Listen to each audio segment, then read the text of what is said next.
very good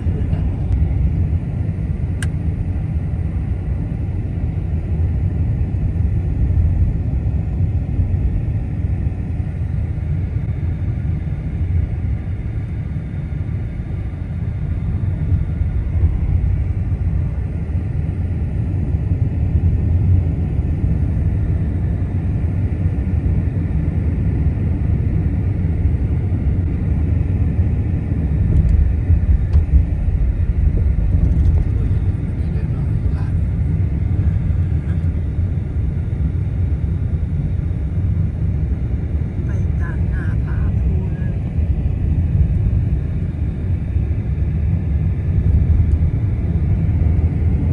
ซอยครับก่อนที่รถมาทางหลัง คันเดียว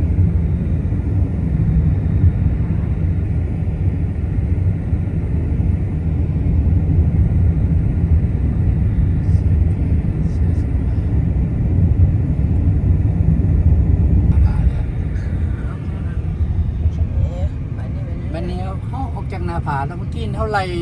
ครับเลาะหน้าผาทั้งน้ำก้อนพร้อม ให้มันนี่ได้ครับน่ะ ให้อีน้อยนี่ได้เป็นผู้ค้าให้อ่ะเอาล่ะ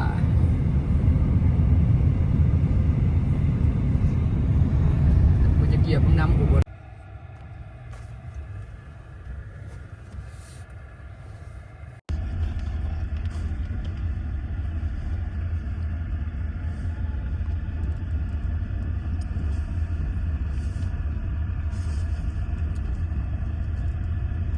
เอาเลย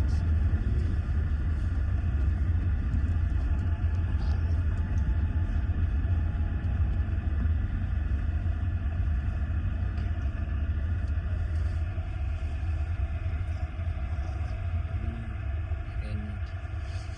เนี่ยของบ้านคนนะ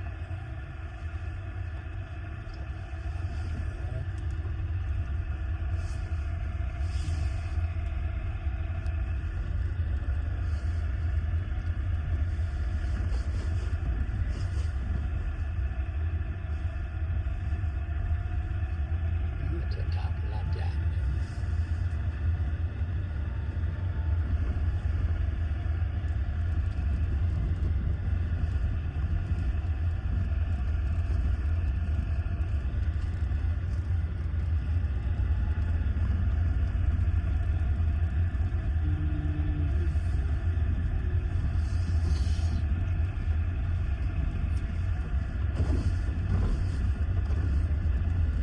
ขึ้นภูเลย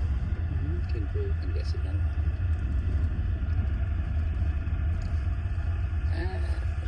ครับรถขึ้นภูเล่นบุตคาสิโนเลาะบนบ้านที่บ้านคือเจ้า โอ้พอดีชมเลาะครับเกี่ยวปืนมาด้วยเกี่ยวกับบ้านเกี่ยวปืน เกี่ยวกับบ้านพระเจ้าเนี่ย เกี่ยวกับบ้านเราเกี่ยวปืนสุดตัว